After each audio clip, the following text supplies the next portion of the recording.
હર્ષ ઉપાધ્યાયને એક બાતમી મળી હતી કે સુરત ખાતે આવેલ કંપનીઓ છે જેનું નામ એથોસ કેમિકલ્સ, અગ્રત કેમિકલ્સ અને એસઆર કેમિકલ્સ છે.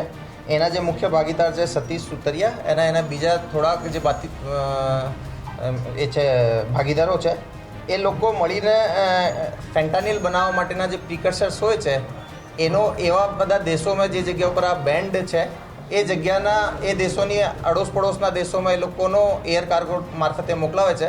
મુખ્યત્વે ગ્વાટેમાલા અને મેક્સિકો ખાતે એ લોકો મોકલી રહ્યા છે. આ કામો કરવા માટે એ લોકો ભારતીય જે કંપનીઓ છે એનાથી આ પ્રિકર્સર્સ પરચેઝ કરવા માટે ખોટા એન્ડ યુઝર સર્ટિફિકેટ આપે છે. કસ્ટમ અને બીજા ડિપાર્ટમેન્ટ્સથી બચવા માટે આ પ્રોડક્ટ્સની મિસલેબલિંગ કરે છે અને કસ્ટમ ચાર્જને મિસડિક્લેરેશન કરે છે. વિભિન્ન જે પ્રોડક્ટ્સ છે જેમાં 1-BOC 4-Piperidone, NBOC જેને કહેવાય છે 4-Piperidone, એ ફેન્ટાનિલ બનાવવા માટેના પ્રિકર્સર્સ છે.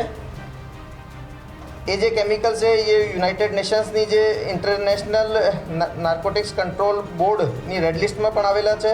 CBNની પણ જે ભારતીય એજન્સી છે central bureau of narcotics, any international special surveillance લિસ્ટમાં પણ આવેલા છે.